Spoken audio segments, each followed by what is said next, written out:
Hi hello வணக்கம். நம்ம channel இன்றைக்கி வந்து பார்த்திங்கன்னா நோக்கியா தரப்புலேருந்து இப்போ புதுசாக லான்ச் ஆகிருக்கிற ஒரு லோ பட்ஜெட் செக்மெண்ட்டில் இருக்க ஒரு ஃபோனான நோக்கியா 2.3. ஸோ அந்த ஃபோனோட ஃபுல் ஸ்பெசிஃபிகேஷன் வந்து இந்த வீடியோவில் பார்க்க போகிறோம். வீடியோ கொடுத்தோம்னா நான் உங்கள் பிரவீன், நீங்கள் பார்த்துட்டு இருக்குது பிகெட் கமெண்ட். ஸ்கிப் பண்ணாமல் இந்த வீடியோ கடைசி வரைக்கும் பாருங்கள். அப்படியே நம்ம சேனலை சப்ஸ்கிரைப் பண்ணுங்கள். வாங்க நீங்கள் நம்ம வீடியோக்குள்ளே போகலாம்.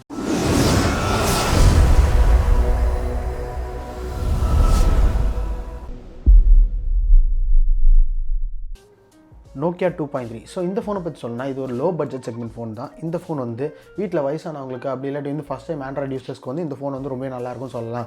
இந்த ஃபோனோட டிசைன் அண்ட் பில்டுன்னு பார்க்கும்போது ஃபஸ்ட்டு இந்த ஃபோன் வந்து ஃப்ரண்ட்டில் கிளாஸும் பின்னாடி வந்து பிளாஸ்டிக் பில்டில் கொடுத்துருக்காங்க. பில்டு பொறுத்த வரைக்கும் இந்த ப்ரைஸ் செக்மெண்ட்டுக்கு ஒரு நல்ல பில்டாகவே கொடுத்துருக்காங்கன்னு சொல்லணும். அது மட்டும் இல்லாமல் இந்த ஃபோனோட டைமென்ஷனிங் பார்க்கும்போது இந்த ஃபோன் வந்து 8.7 திக்னஸ் கொடுத்துருக்காங்க. ஓரளவுக்கு ஸ்லீக்காக தான் இருக்குது. அது மட்டும் இல்லாமல் வெயிட்னு பார்க்கல 180 கிராம் வெயிட் கொடுத்துருக்காங்க. ஓவராலாக பார்க்கும்போது பார்க்குறதுக்கு ஃபோன் ரொம்பவே நல்லாவே இருக்குன்னு சொல்லலாம். இந்த ப்ரைஸ் செக்மெண்ட்டுக்கு ஏறத்தாழ இந்த ஃபோன் வந்து 8000 வரும்னு எதிர்பார்க்கப்படுது. டிஸ்பிளே ஸ்பெசிஃபிகேஷன் பார்க்கும்போது இந்த ஃபோனில் ஒரு 6.2 இன்ச் கொண்ட IPS LCD டிஸ்பிளே வந்து கொடுத்துருக்காங்க. இந்த டிஸ்பிளேயோட ரெசல்யூஷன் பார்க்கும்போது இது வந்து HD+ ரெசல்யூஷனில் இருக்குது. ப்ரைஸ் செக்மெண்ட்டை கன்சிடர் பண்ணையில் வந்து இந்த டிஸ்பிளேயோட ரெசல்யூஷனே போதுமானதாக சொல்லணும். டிஸ்பிளேவும் ஓரளவுக்கு அழகாகவே இருக்குன்னு தான் சொல்லணும். அது மட்டும் இல்லாமல் இந்த ஃபோனில் பார்த்தீங்கன்னா ஓவராலாக ஒரு நல்ல டிஸ்பிளே தான் கொடுத்துருக்காங்க. அது கூட பார்த்தீங்கன்னா ஆல்வேஸ் ஆன் ஃபீச்சர் வந்து கொடுத்துருக்காங்க. இந்த ஆல்வேஸ் ஆன் ஃபீச்சர் வந்து முன்னே பார்த்தீங்கன்னா வந்து AMOLED டிஸ்பிளேல தான் வந்து கொடுத்துருக்காங்க. பட் இங்கே IPS LCD டிஸ்பிளே கொடுக்குறது ஒரு நல்ல ப்ளஸ்ஸாக தான் தெரியுது. ஓவரால் பார்க்கும்போது டிஸ்பிளே பொறுத்தவரைக்கும் இங்கே நோக்கியா தரப்பில் நல்லாவே கொடுத்துருக்காங்க.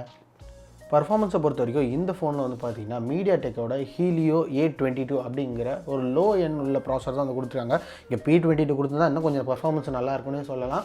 பட் இங்கே A22 வந்து போதுமானதான் கன்சிடர் ஆகப்படுது. ஏன்னா பார்த்தீங்கன்னா இந்த ஃபோன் Android 1 வரனால இதுவே போதும் தான் சொல்லலாம். அதே மாதிரி இந்த ப்ராசர் வந்து பார்த்தீங்கன்னா 12 nm டெக்னாலஜியில் இருக்கிறனால ஒரு லோ பவர் எஃபிஷியன்ட் கோர் தான் வந்து இதில் கொடுத்துருக்காங்க. அதே மாதிரி இந்த ப்ராசர் வந்து பார்த்தீங்கன்னா 2 GHz கிளாக் ஸ்பீட் வந்து பண்ணியிருக்காங்க. ஸோ ஓவராலாக பார்க்கும்போது ஓரளவுக்கு நல்ல பர்ஃபார்மன்ஸே கொடுக்குன்னு எதிர்பார்க்கலாம்.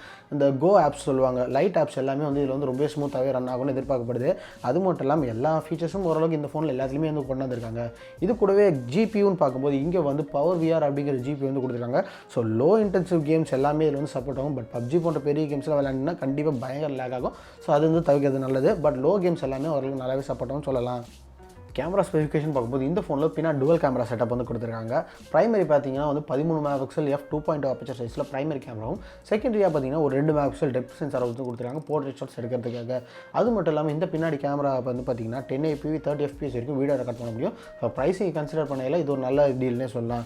இதுக்கடுத்து பார்த்தீங்கன்னா ஃப்ரண்ட்டில் இருக்க செல்ஃபி கேமரா வந்து ஒரு 5 MP கொடுத்துருக்காங்க f2.2 அப்பச்சர் சைஸில். இதில் எடுக்கிற ஷாட்ஸும் இந்த ப்ரைஸ் செக்மெண்ட்டுக்கு ஒரு நல்லா தான் எடுக்குதுன்னு சொல்ல முடியும். கேமராஸை பொறுத்த வரைக்கும் பெருசாக அந்த குறையும் கிடையாது. ஓவராலாக பார்த்தீங்கன்னா கேமராஸ் இந்த ப்ரைஸ் செக்மெண்ட்டுக்கு நல்லாவே இருக்குன்னு தான் சொல்லணும். ரேம் அண்ட் இன்டர்னல் ஸ்டோரேஜ் பார்க்கும்போது இந்த ஃபோன் வந்து பார்த்தீங்கன்னா 2GB RAM 32GB internal storage அப்படிங்கிற ஒரே வேரியண்ட் தான் வருது. இது கூடவே வந்து பார்த்தீங்கன்னா dedicated micro SD card slot வந்து கொடுத்துருக்காங்க. 256GB வரைக்கும் சப்போர்ட் பண்ணிக்க முடியும். இது கூடவே டூவல் சிம் ஸ்லாட் சப்போர்ட் இருக்குது. ரெண்டுத்துலையும் 4G சப்போர்ட்டு கொடுத்துருக்காங்க. 8000 4G சப்போர்ட் இப்போ எல்லா ஃபோன்ஸ்லையும் வருது. அது ஒரு பெரிய விஷயம் தான் சொல்லணும். அதுக்கு அடுத்தபடியாக OS அதுக்கப்புறம் UI எக்ஸ்பீரியன்ஸ் பார்க்கும்போது இந்த ஃபோன் வந்து அவுட் ஆஃப் த பாக்ஸ் வந்து Android 9 ரன் ஆகும்னு சொல்லியிருக்காங்க. அது மட்டும் இல்லாமல் இந்த ஃபோன் வந்து கஸ்டம் UI கிடையாது, ஸ்டாக் Android தான் ரன் ஆகுது. ஸோ Android 1 ப்ரோக்ராமில் ரன் ஆகிறனால ஓவராலாக பார்க்கும்போது இதில் கொடுத்துருக்க இன்டர்னல்ஸும் ஓரளவுக்கு நல்லா தான் இருக்குது. கடைசியாக பேட்டரி கெப்பாசிட்டின்னு பார்க்கல இந்த ஃபோனில் வந்து 4000 mAh பெரிய பேட்டரி வந்து கொடுத்துருக்காங்க. So HD+ resolution display, low power ப்ராசர் இதெல்லாம் கம்பேர் பண்ணையில் இந்த பேட்டரியை வந்து போதுமானதாக சொல்லணும். கூட பார்த்தீங்கன்னா வந்து இங்கே மைக்ரோ USB கொடுத்துருக்காங்க. ஏன்னா வந்து பார்த்தீங்கன்னா இது ப்ரைஸ் கட் பண்ணுறதுக்காக மைக்ரோ USB போர்ட் வந்து கொடுத்துருக்காங்க. பட் இதே ப்ரைஸ் செக்மெண்ட்லேயே ரெட்மி ஃபோன்ஸ் எல்லாத்துலேயும் வந்து மைக்ரோ USB வந்து கொடுக்காம டைப் சி போர்ட் கொடுத்துருக்காங்க. அந்த வேலையில் அவங்க கொடுக்க முடியும்னா நோக்கியா தரப்புலையும் கொடுக்கலாம். பட் இங்கே கொடுக்கலாம். அது சின்ன டவுட் தான் அப்படிது. ஓவரில் பார்க்கும்போது பேட்டரி லைஃப் ஓரளவுக்கு நல்லாவே இருந்தால் சொல்லணும். கடைசியாக ப்ரைஸிங்னு பார்க்கும்போது இந்த நோக்கியா 2.3 ஃபோன் வந்து இந்தியா லான்ச் ஆகலை. ஏறத்தாழ 8000 அப்படிங்கிற ப்ரைஸ் செக்மெண்ட் வரும்.